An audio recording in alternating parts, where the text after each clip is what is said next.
Good morning, everyone. My name is Patrick Dunham. I'm the Clinical Programs Manager for Carillion Wellness. Going to be doing a lower body workout today for people that may have different chronic conditions, joint issues. Going to try to offer some different options for each exercise so that as many people can do this as possible. First exercise is the chair squat, or some of you may know it as the chair sit to stand. This is one of the most basic human movements, is being able to stand up or sit down, squatting in some fashion, one of the most practical movements that you can do. So first things first, when we're squatting, we want to think about how wide our feet are. We want our feet to be about hip to shoulder width apart. I want my toes pointing straight forward for the most part here. The squat position is the same as sitting back into a chair. So shoulders are pulled back and down, chest is up, head is neutral. I'm going to hinge at my hips and sit back in the chair. I hinge at the hips, I push my hips back, my knees bend, and my torso leans forward, but I'm keeping my back straight. So I'm not rounding my back or anything, and I'm not pushing my knees forward. So what this looks like from the side, get that good position in front of the chair, standing upright. I'm holding my hands as if I were holding a dumbbell in a goblet squat position. From here, I am sitting back into the chair. That's it. And standing up. I am not pushing my knees forward. I'm not pushing my knees forward. And I'm not keeping my feet together. I'm wide enough so that I can get a good base, good balance, sit back. I'm going to pause and then stand back up. So we want to do this unassisted, if at all possible. We want to do this, if this is fairly easy for you, you can use some different household items for weights. If you have dumbbells, if you have bottles of water, anything like that, you can hold it out front in a goblet squat position, which is like this. My palms underneath, or grabbing it in this fashion, elbows tight, and I'm holding it out about 4 to 6 inches from my chest. Again, I'm just standing up. Once I stand up, I'm not arching back. I'm just squeezing my glutes in, getting full hip extension.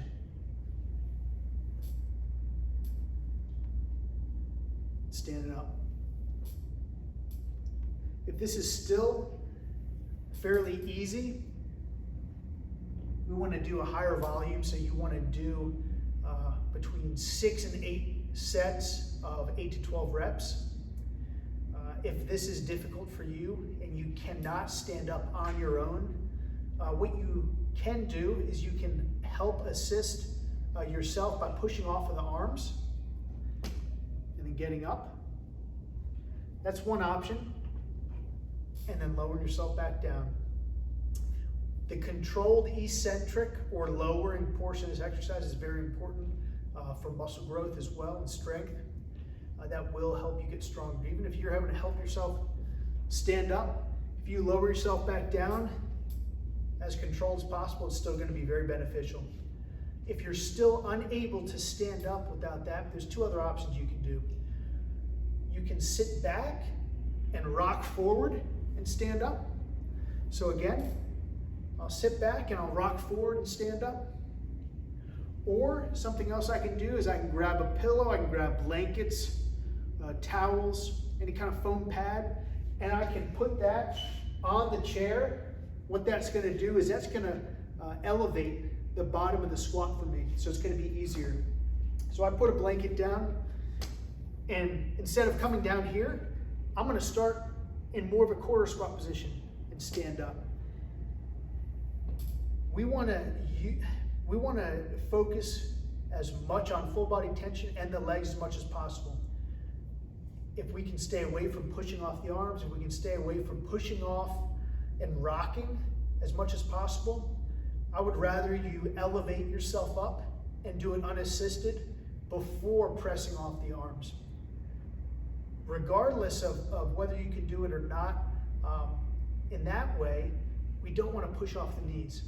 What happens when we push off the knees, look what happens to my upper body. As I push off, my elbows flare out, I lean too far forward, and then my knees cave in.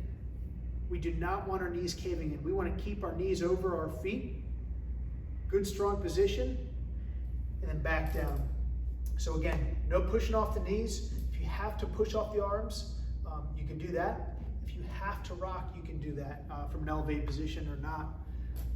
But that's only if you need it. If you can physically do 4 to 6 sets of 8 to 12 reps, then please do that unassisted as much as possible. So once more to reiterate the squat position. Squatting is the exact same thing as sitting back in a chair. I'm hinging at the hips. My knees are staying over my feet, and I'm sitting down. I am not pushing my knees forward. If you still have an issue with your knees going forward, you can slide up to a counter. You can pull something in front of you that is touching your feet, so that if you are doing it incorrectly and your knees are going forward, your knees will actually touch that counter space or that whatever you have pulled up, and it'll let you know that you need to push your hips back. So once I finish up that first set, 8 to 12 reps of the chair squat, I'm going to now superset this with a shoulder mobility exercise. I'm going to back my feet up to the wall, shoulder, my back and my head and my glutes are touching the wall. I'm going to bring my arms back and squeeze my belly, and I'm going to press overhead.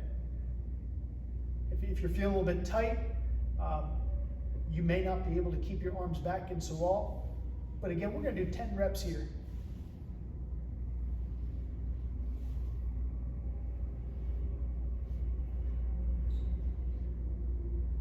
Once I finish up that set, I'll then move back to the chair squats and do my second set. So we'll do a total of 4 sets of the chair squats, supersetted with the wall slides.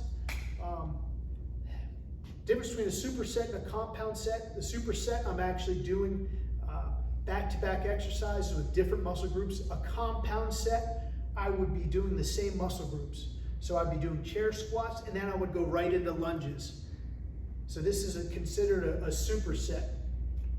Once I finish up 4 sets on the chair squats and the wall slides, next thing that I'm going to do is a single leg step up onto a box, onto some kind of platform,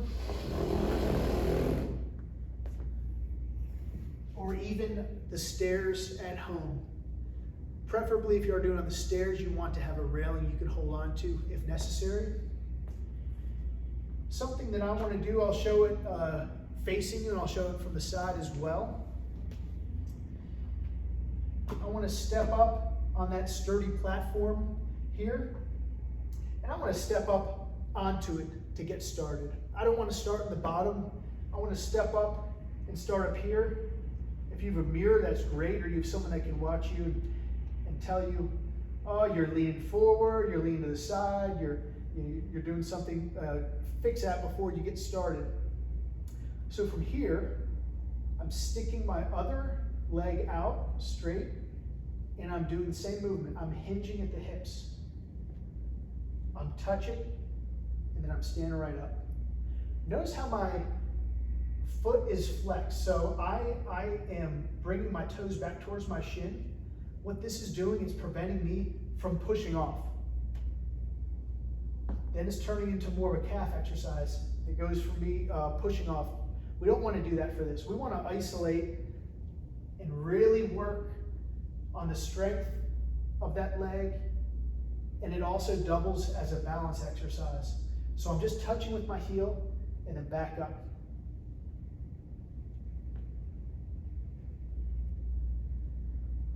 Your foot should be slightly behind you. You could put it out in front or out to the side, really whatever feels best.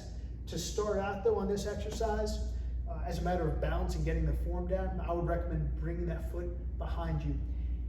It kind of helps act as a counterweight for your upper body as you lower, and then upright. So again, what we're going to do here is going to be another superset of shoulder mobility, upper body mobility. I'm going to do 8 to 12 reps, finish up my right leg. I'm going to then move to the left side here. Again, I'm stepping up on the platform to get started. All right, everything's good to go. And from here, I'm standing up. And I'm standing up. Obviously, the higher that you go with the step up of the box, the more difficult it's going to be. If something like this is too high, you can find something that's smaller. Even a couple inches off the ground is going to be beneficial for you. If you have a knee or hip replacement, you do not want to be going so low. You don't want something that's so high that you are going deeper than 90 degrees in your knee bend. So just to keep that in mind, I'll finish up here, touching that heel, standing up. Touching that heel and standing up. This also reinforces that hip hinge. It's going to be very difficult for me to push my knee forward and do this incorrectly with that hip hinge. All right, so I finished up that set. I'm going to move on over here and work on another shoulder mobility exercise. From here, I'm going to come out to the side and then up. Pinching the shoulder blades, coming back up. Again, 8 to 12 repetitions. I'm going to come back here, knock out 3 more sets of each, back to back.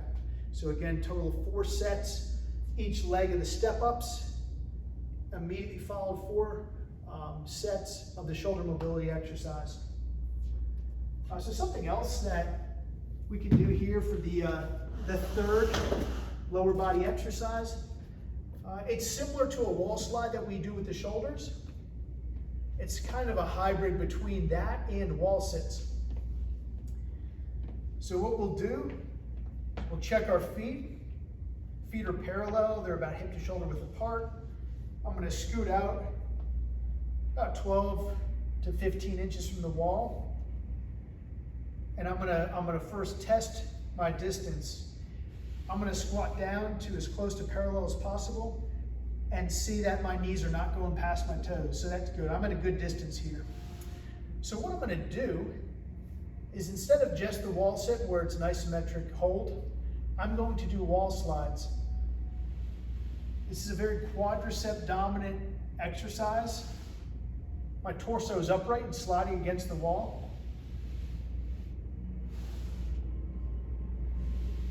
And you can adjust how close your feet are together with this, especially more so than a freestanding squat, because my back is supported.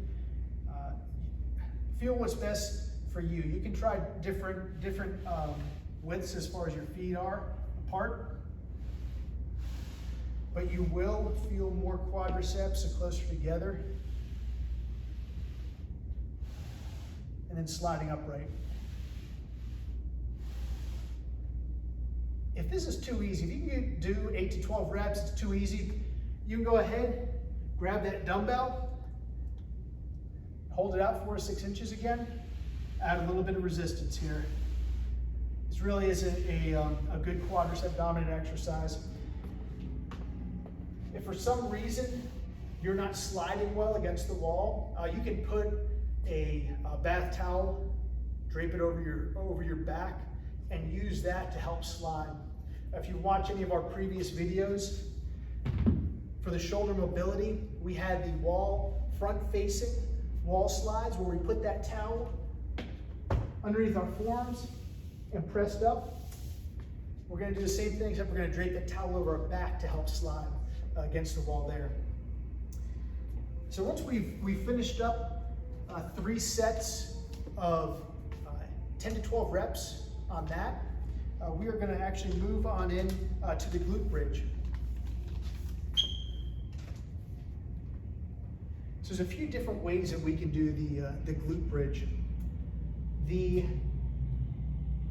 less difficult way, if mobility is an issue, you can actually still do this in the chair. You would hold on to the arms as such, scoot out, and contract your glutes and press up towards the sky. So this is if you are pretty limited as far as mobility is concerned, not able to get around too well out of the chair, and you can still do that glute bridge up. So you're going to feel in the glutes, you're going to feel in the hamstrings. A little bit more difficult method of doing this is on the ground. So if you're able to get on the ground, I want to keep my feet about hip to shoulder width apart again. I like to put my hands on my hips. I'm going to squeeze my core.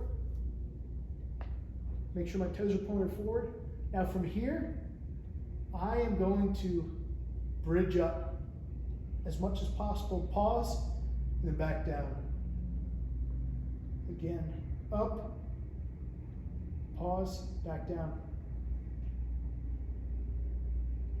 Back down.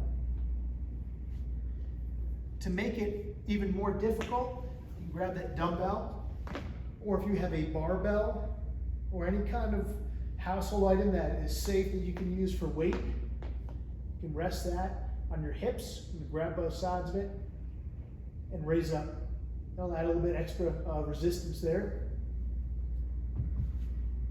And then another method that you can do is actually an elevated glute bridge. It's going to increase that range of motion a little bit more as well.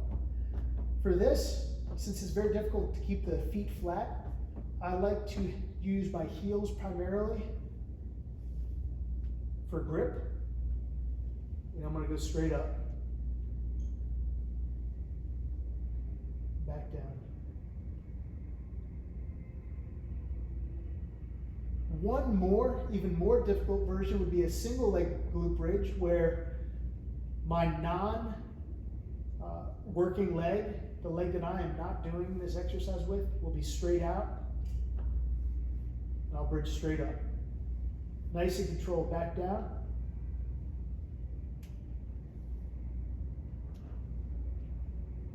Again, that's the most difficult exercise here.